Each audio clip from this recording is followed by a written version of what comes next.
નમસ્કાર મિત્રો, સ્વાગત છે તમારું મારી યુટ્યુબ ચેનલમાં. મિત્રો, ધોરણ 6 અને ધોરણ 9ના વિદ્યાર્થીઓ માટે પ્રાથમિક અને માધ્યમિક શિક્ષણ શિષ્યવૃત્તિના ફોર્મ ભરવા માટેની તારીખ નક્કી થઈ ગઈ છે અને તેની એક્ઝામની તારીખ પણ નક્કી થઈ ગઈ છે. તો આપણે આ વિડીયોમાં એની ચર્ચા કરવાના છે. તો વિડીયો શરૂ કરતા પહેલાં ચેનલ પર નવા હોય તો ચેનલને સબસ્ક્રાઈબ કરી દેજો, જેથી કરીને બીજા નવા વિડીયોના નોટિફિકેશન તમને જલ્દીથી મળી જાય. આપણે એની ઓફિશિયલ નોટિફિકેશન ઓપન કરી લઈએ. આ છે એની નોટિફિકેશન, 24 તારીખે આવેલી છે. તો તમે જોઈ શકો છો. તો આમાં જણાવેલું છે કે ધોરણ 6 અને ધોરણ 9ના વિદ્યાર્થીઓ માટે જે પ્રાથમિક અને માધ્યમિક શિક્ષણ શિષ્યવૃત્તિના ફોર્મ છે તે scbexam.org વેબસાઇટ પર તારીખ 1/10/25 થી 15/10/25 દરમિયાન ઓનલાઈન ભરવાના રહેશે ફોર્મ. તો આ જાહેરાત 24 તારીખે આવી છે. ફોર્મ ભરવાની તારીખ છે 1/10/25 થી 15/10/25. પરીક્ષા માટેની ફી એટલે કે ફોર્મ ભરશો એનું પાછળ ફી ભરવી પડે એ 1/10/25 થી 16/10/25 સુધીમાં ભરવાની રહેશે. ત્યાર પછી ભરી શકાશે નહીં. એ તારીખ આપેલી છે, પરીક્ષાની સંભવિત તારીખ આપેલી છે 29/11/2025ના રોજ જે પ્રાથમિક અને માધ્યમિક શિક્ષણ શિષ્યવૃત્તિ છે એની પરીક્ષા લેવામાં આવશે. આ અંદાજિત તારીખ છે. જો કોઈ બીજી પરીક્ષાઓ આવી જાય તો આ પરીક્ષા રદ કરવામાં આવશે અને તારીખ બદલવામાં આવશે. પણ જો બીજું કાંઈ પણ પ્રોબ્લેમ નહીં હોય તો આ તારીખે એક્ઝામ લઈ લેવામાં આવશે. ત્યાર પછી આગળ જોઈ શકો છો.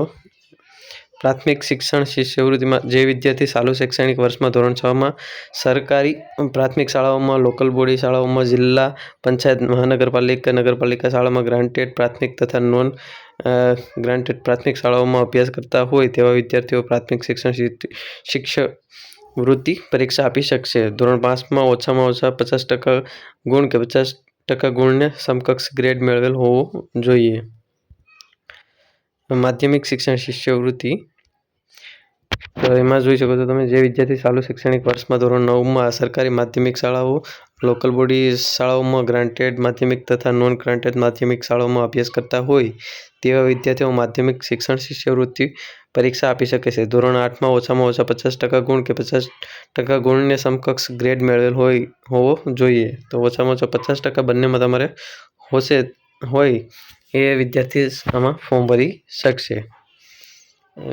ત્યારબાદ અહીંયા નોંધ આપેલી છે, જો કોઈ ઉમેદવારે ખોટી વિગત દ્વારા ફોર્મ ભરેલ હશે તો તેને ગેરલાયક ઠેરવવામાં આવશે અને નિયમ અનુસાર કાર્યવાહી કરવામાં આવશે, જેની નોંધ લેવી.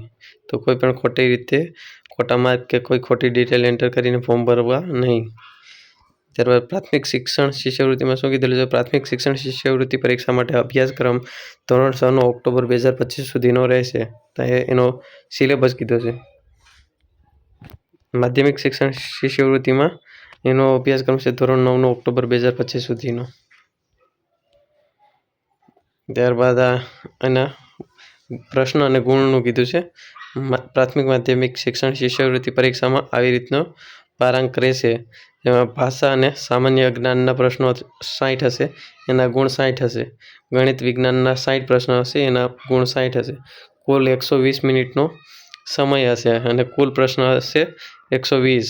તો એક પ્રશ્ન માટે 1 મિનિટનો સમય મળશે. નોંધ આપી છે, અંધ ઉમેદવારોને પરીક્ષામાં નિયમ અનુસાર વધારાનો સમય મળવાપાત્ર થશે. ત્યારબાદ અહીં ફીની સૂચના આપેલી છે. પરીક્ષા ફી તમામ પ્રકારની પ્રાથમિક શાળા માટે પ્રાથમિક શિક્ષણ શિષ્યવૃત્તિ પરીક્ષા ₹100 લેખે લેવામાં આવશે. ગ્રાન્ટેડ માધ્યમિક તથા નોન ગ્રાન્ટેડ માધ્યમિક શાળા, એમાં માધ્યમિક શિક્ષણ શિષ્યવૃત્તિ પરીક્ષા માટે ₹100 ફી છે. બાકી સરકારી માધ્યમિક શાળાઓ વગેરે માટે માધ્યમિક શિક્ષણ શિષ્યવૃત્તિ પરીક્ષા માટે ફી ભરવાની રહેશે નહીં. આવક મર્યાદા એ જણાવેલી છે.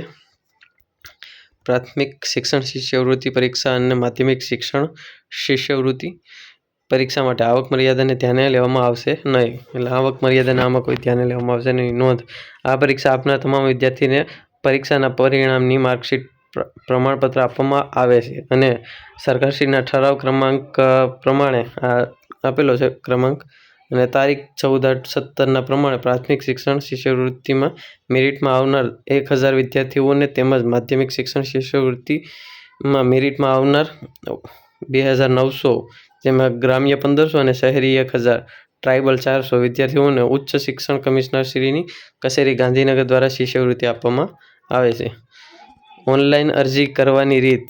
આ જાહેરાત સંદર્ભમાં રાજ્ય સરકાર પરીક્ષા બોર્ડ દ્વારા ઓનલાઈન જ અરજી સ્વીકારવામાં આવશે. ઉમેદવાર 1:10:25 બપોરના 2 વાગ્યાથી 15:10:25 રાત્રિના 11:59 સુધી 11:59 સુધી અરજી કરી શકશે. ત્યારબાદ બીજી સૂચનાઓ આપેલી છે બધી. આ વેબસાઇટ છે એના પર ફોર્મ ભરાશે. સમગ્ર ફોર્મ અંગ્રેજીમાં ભરવાનું રહેશે. આ વેબસાઇટ ઓપન કરવાની છે. એપ્લાય ઓનલાઈન પર ક્લિક કરવાનું છે. આ સિલેક્ટ કરવાનું છે પ્રાથમિક શિક્ષણ શિષ્યવૃત્તિ પરીક્ષા ધોરણ 6 અથવા માધ્યમિક શિક્ષણ શિષ્યવૃત્તિ પરીક્ષા ધોરણ 9 સામે એપ્લાય બટન પર ક્લિક કરવાનું છે.